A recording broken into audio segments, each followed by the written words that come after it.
ओम शांति। 21/2/2024 के साकार अनमोल धारणा युक्त मधुर महावाक्य। मीठे बच्चे, ज्ञान की तलवार में योग का जौहर चाहिए, तब ही विजय होगी। ज्ञान में योग का जौहर है तो उसका असर जरूर होगा। क्वेश्चन: तुम खुदा के पैगंबर हो, तुम्हें सारी दुनिया को कौन सा पैगाम देना है? आंसर है, सारी दुनिया को पैगाम दो कि खुदा ने कहा है तुम सब अपने को आत्मा समझो, देही अभिमान छोड़ो, एक मुझ बाप को याद करो तो तुम्हारे सिर से पापों का बोझा उतर जाएगा। एक बाप की याद से तुम पावन बन जाएंगे। अंतर्मुखी बच्चे ही ऐसा पैगाम सभी को दे सकते हैं। ओम शांति। बाप ने समझाया है कि कोई भी मनुष्य मात्र, फिर चाहे दैवी गुण वाला हो या आसुरी गुण वाला हो, उसको भगवान नहीं कह सकते। यह तो बच्चे जानते हैं, दैवी गुण वाले होते हैं सतयुग में, आसुरी गुण वाले होते हैं कलयुग में। इसलिए बाबा ने लिखत भी बनाई है कि दैवी गुण वाले हो या आसुरी गुण वाले हो, सतयुगी हो या कलयुगी, यह बातें बड़ी मुश्किल से मनुष्यों को समझ में आती हैं। तुम सीढ़ी पर बहुत अच्छी रीति समझा सकते हो। तुम्हारे ज्ञान के बाण बहुत अच्छे हैं, परंतु उसमें जौहर चाहिए। जैसे तलवार में भी जौहर होता है, कोई बहुत तीखे जौहर वाले होते हैं। जैसे गुरु गोविंद सिंह की तलवार विलायत चली गई, उस तलवार को लेकर परिक्रमा देते हैं, बहुत साफ रखते हैं। कोई 2 पैसे की तलवार होती है, जिसमें जौहर होता है, वो बहुत तीखी होती है, उसका दाम बहुत होता है। तो बच्चों में भी ऐसे है, कोई में ज्ञान बहुत है, योग का जौहर कम है, जो बांधेले हैं, गरीब हैं, वह शिव बाबा को बहुत याद करते हैं। उनमें ज्ञान कम है, योग का जौहर बहुत है। वह तमो प्रधान से सतो प्रधान बन रहे हैं। जैसे एक अर्जुन भील का भी मिसाल दिखाते हैं। अर्जुन से भी भील तीखा हो गया बाण मारने में। अर्जुन अर्थात जो घर में रहते हैं, रोज सुनते हैं, उनसे बाहर रहने वाले तीखे हो जाते हैं। जिनमें ज्ञान का जौहर है, उनके आगे वह भरी ढोते हैं। कहेंगे भाभी, कोई फेल होते हैं व देवाला मारते हैं तो नसीब पर हाथ रखते हैं। ज्ञान के साथ योग का जौहर भी जरूर चाहिए। जौहर नहीं तो गोया कुक्कड़ ज्ञानी है। बच्चे भी फील करते हैं, कोई का पति में, कोई का किस में प्यार होता है। ज्ञान में बहुत तीखे होते हैं, लेकिन अंदर खिट खिट रहती है। यहाँ तो बिल्कुल साधारण रहना है, सब कुछ देखते हुए भी जैसे देखते ही नहीं। एक बाप से ही प्रीत है, तब तो गाया जाता है कम कार्डे दिल यार्डे। कर्म करते हुए भी बुद्धि का योग शिव बाबा की और रहे, क्योंकि वो हमारा पुराना मासुक है, जन्म जन्म का मासुक है। ऑफिस आदि में काम करते भी बुद्धि में याद रहे, मैं आत्मा हूँ। बाबा ने फरमान किया है कि मुझे याद करते रहो। भक्ति मार्ग में भी कामकाज करते कोई न कोई इष्ट देवता को याद करते रहते हैं। वह तो है पत्थर का बुत, उनमें आत्मा तो है ही नहीं। लक्ष्मी नारायण भी पूजे जाते हैं, वह भी पत्थर की ही मूर्ति है ना। बोलो इनकी आत्मा कहाँ है। अब तुम समझते हो जरूर कोई नाम रूप में है। अब तुम फिर योग बल से पावन देवता बन रहे हो, एवं ऑब्जेक्ट भी है। दूसरी बात बाप समझाते हैं, ज्ञान सागर और ज्ञान गंगाएं इस पुरुषोत्तम संगम युग पर ही होते हैं, बस एक ही समय पर होते हैं। ज्ञान सागर आते ही हैं कल्प के इस पुरुषोत्तम संगम युग पर। ज्ञान सागर है निराकार परम पिता परमात्मा शिव।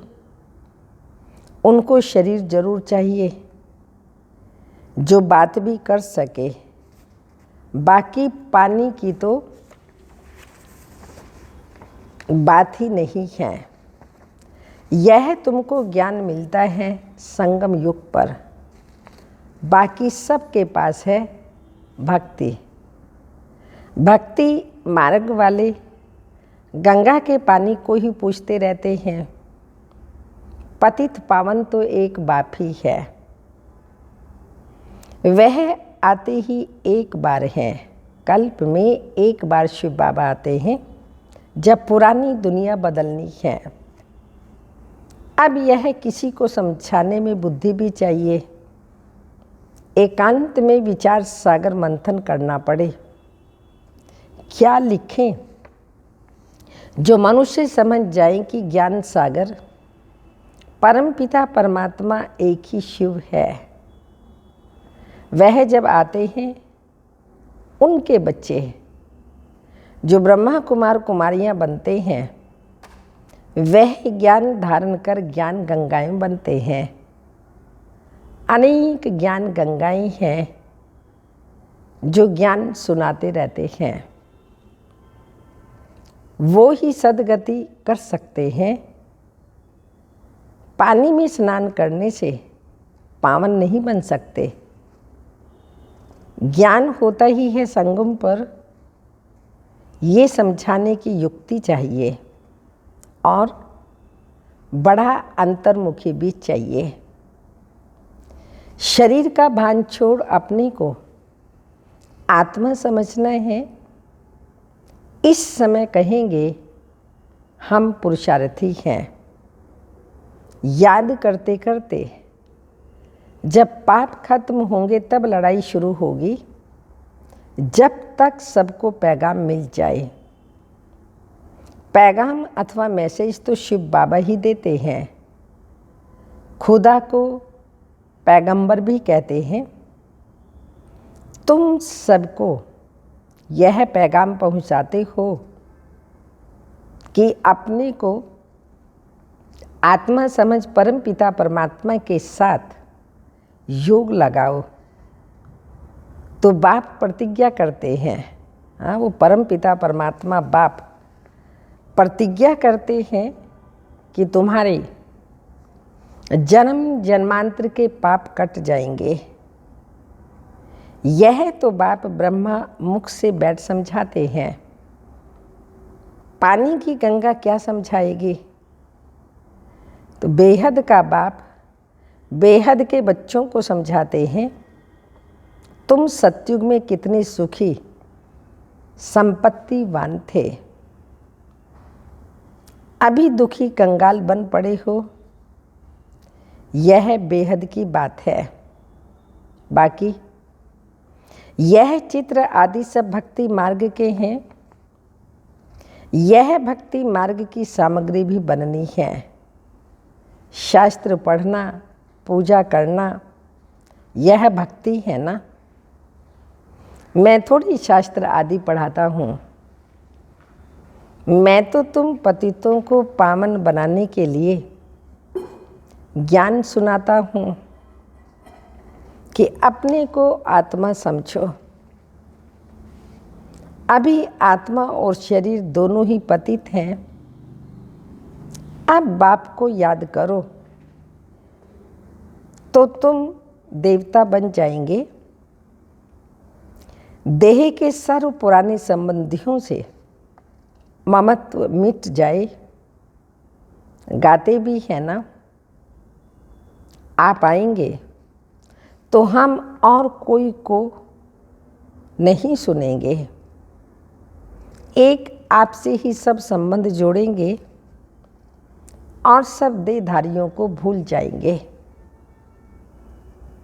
अब बाप तुमको अपना वायदा याद कराते हैं।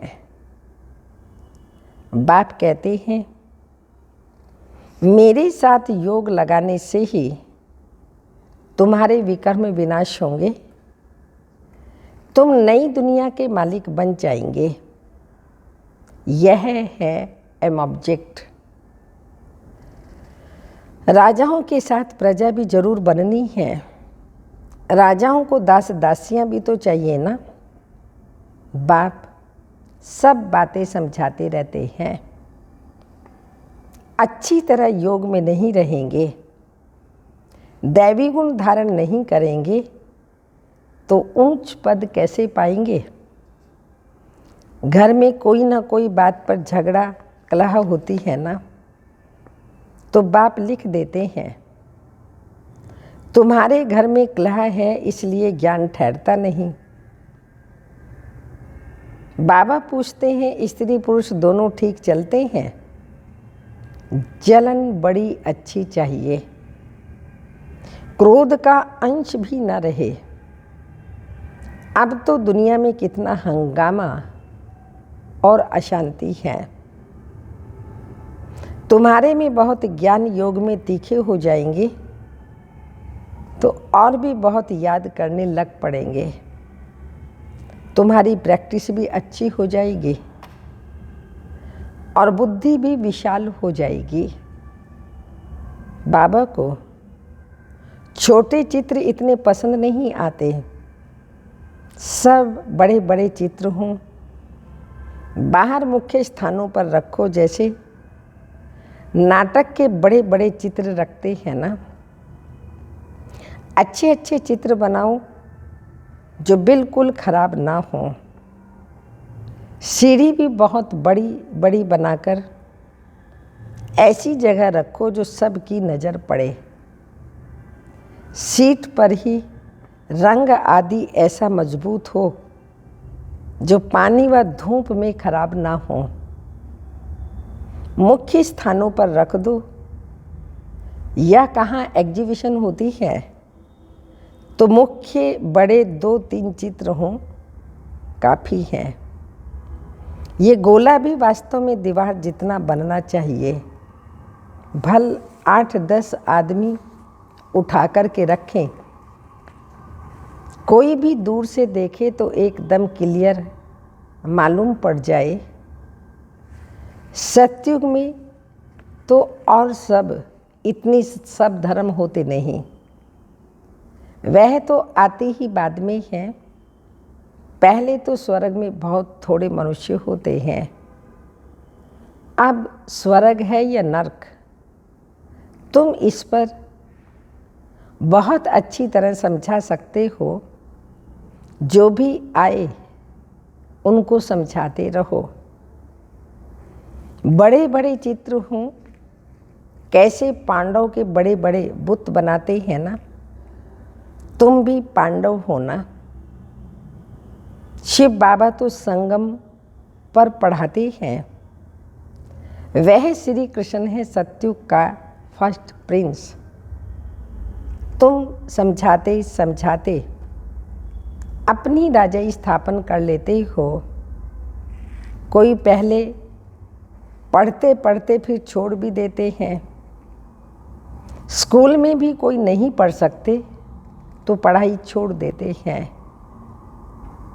वहाँ भी यहाँ भी बहुत हैं जिन्होंने पढ़ाई को छोड़ दिया, फिर स्वर्ग में आएंगे क्या? मैं विश्व का मालिक हूँ। मेरे से कोई 2 अक्षर भी सुने तो भी स्वर्ग में जरूर आएंगे। आगे चलकर ढेर सुनेंगे। ये सारी राजधानी स्थापन होती है कल पे पहले मिसल। बच्चे समझते हैं हमने अनेक बार राज्य लिया है, फिर गंवाया है। हीरे जैसा थे फिर कोड़ी जैसा बने हैं।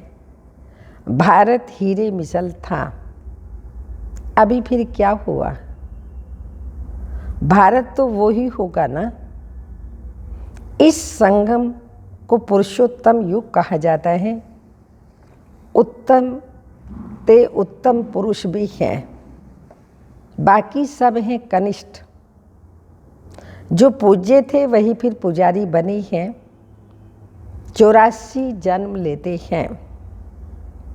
वह शरीर भी खत्म हो गए, आत्मा भी तमो प्रधान हो गई। जब सतो प्रधान है तब तो पूजते ही नहीं, चैतन्य में हैं। अब तुम शिव बाबा को चैतन्य में याद करते हो, फिर पुजारी बनेंगे तो पत्थर को पूजेंगे। अब बाबा चैतन्य में हैं, फिर उनको ही पत्थर की मूर्ति बनाकर पूजते रहते हैं। रावण राज्य में भक्ति शुरू करते हैं। आत्माएं तो वो ही हैं, भिन्न भिन्न शरीर धारण करती आई हैं। नीचे गिरने से ही भक्ति शुरू होती है। बाबा फिर आकर ज्ञान देते हैं तो दिन शुरू हो जाता है। ब्राह्मण सो देवता बन जाते हैं। अब तो देवता नहीं कहेंगे। ब्रह्मा तो सतयुग में होता नहीं। यहाँ ब्रह्मा तपस्या कर रहे हैं, मनुष्य है ना। शिव बाबा को शिव ही कहा जाता है। इनमें है तो भी शिव बाबा कहेंगे, दूसरा कोई नाम नहीं रखा जाता। इनमें शिव बाबा आते हैं, वह ज्ञान का सागर है। इस ब्रह्मा तन द्वारा ज्ञान देते हैं। तो चित्र आदि भी बड़ी समझ से बनाने हैं। इसमें लिखत ही काम में आती है। पतित पावन पानी का सागर या पानी की नदियाँ व ज्ञान का सागर और उनसे निकली हुई ज्ञान गंगाएं ब्रह्मा कुमारियाँ, इनको ही बाप ज्ञान देते हैं। ब्रह्मा द्वारा जो ब्राह्मण बनते हैं वो ही फिर देवता बनते हैं। विराट रूप का चित्र भी बहुत बड़ा दिखाना है। यह है मुख्य चित्र।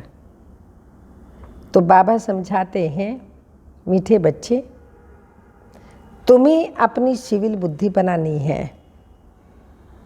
जब बाबा देखते हैं इनकी क्रिमिनल आई है तो समझ जाते हैं ये चल नहीं सकेंगे।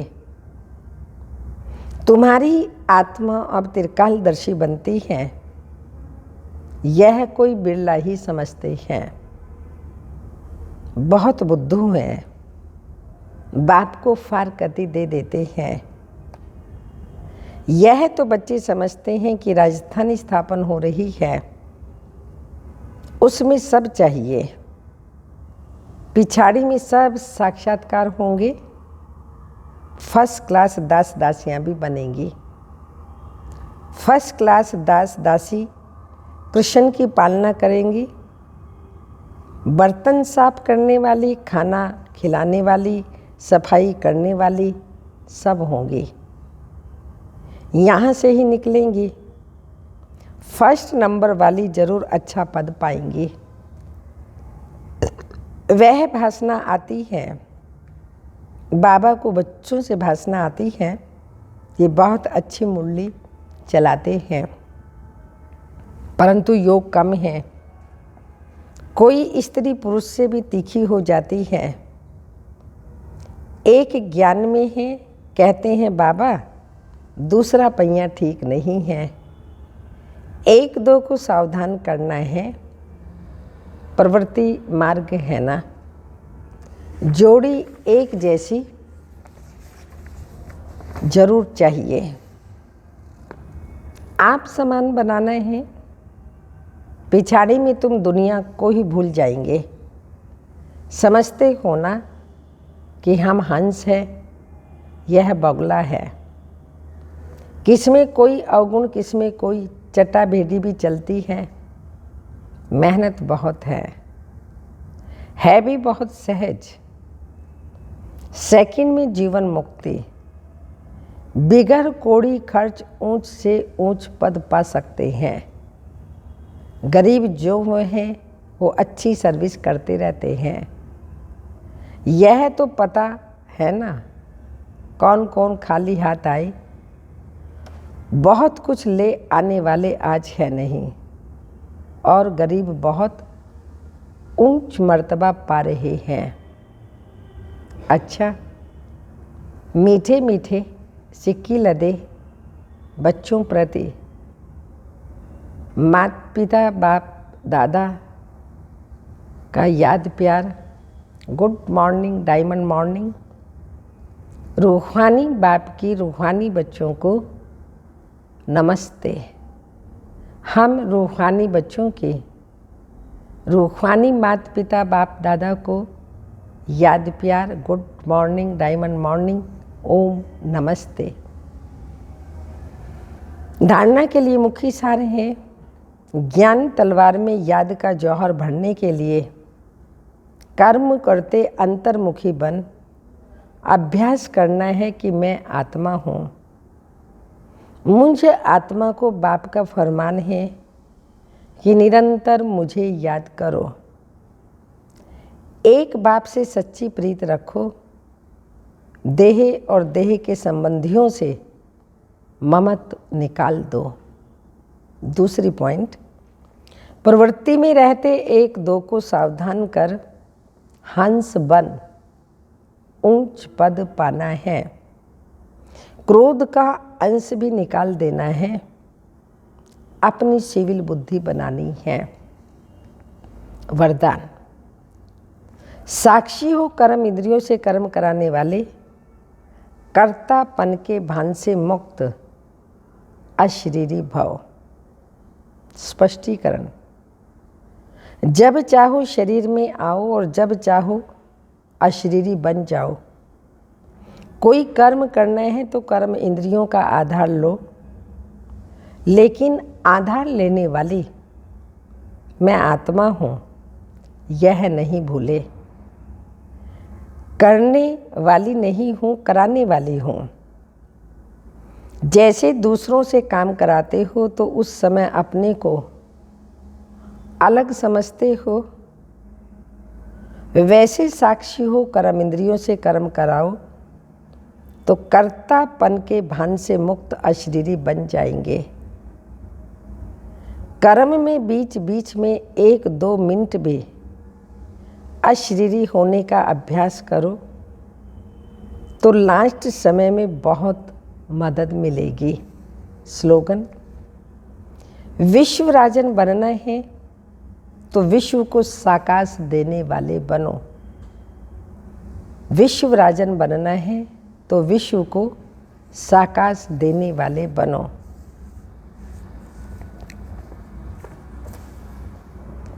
अव्यक्त इशारा, 1-2 का मुख मीठा कराने के साथ साथ आपका मुखड़ा चेहरा भी मीठा हो। आपके पास इतनी मधुरता जमा हो जो बांटो तो भी भरपूर रहे। और इस खजाने को तो जितना बांटेंगे उतना ही बढ़ेगा, कम नहीं होगा। अगर कोई ज्ञान सुनने वाला नहीं है तो आप मीठी मीठी शक्तिशाली दृष्टि देना। ओम शांति।